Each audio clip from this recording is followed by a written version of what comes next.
The H1 is the obvious solution for people like you. The reason we have to talk about alternatives is, number one, there's an inadequate quota. So even if you do everything right and your employer files it, typically they have to be filed in 1 week of the year, basically the first week of April. Just sort of as a rough example, this year, in that first week, they received around 200,000 applications.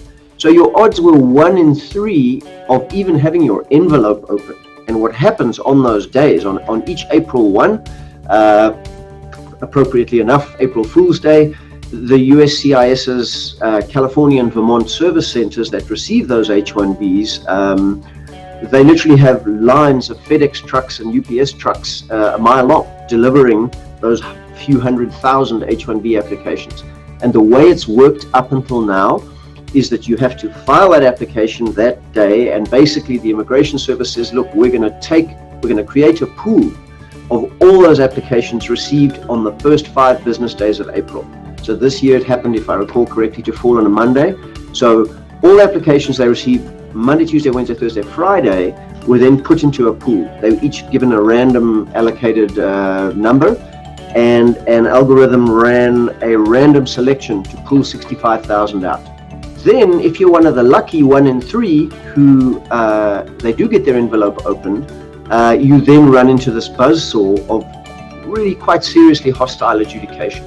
So your odds of getting an H-1B approved, bluntly at the moment, even if you have the perfect job offer and you're the perfect candidate, are no better than 1 in 3. I actually think they're a bit worse. They're about 25% if you take the denial rates. So for example, today I'm having to tell employers, hey, remember that person who was on OPT, we filed the H1, we got that RFE, we've responded, we haven't heard back.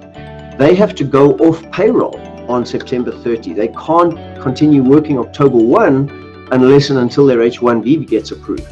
So not only is it vital that you stay on top of the process of applying for your OPT, it's just as vital that you monitor the time around its expiry, and you make sure that you do whatever you can possibly do. If the solution ends up being an H1, that the company prepares it in plenty of time, files it in good order, and that you understand the cap gap, how it affects you, and if you might have to come off payroll September 30 if you haven't yet heard back on the H-1B.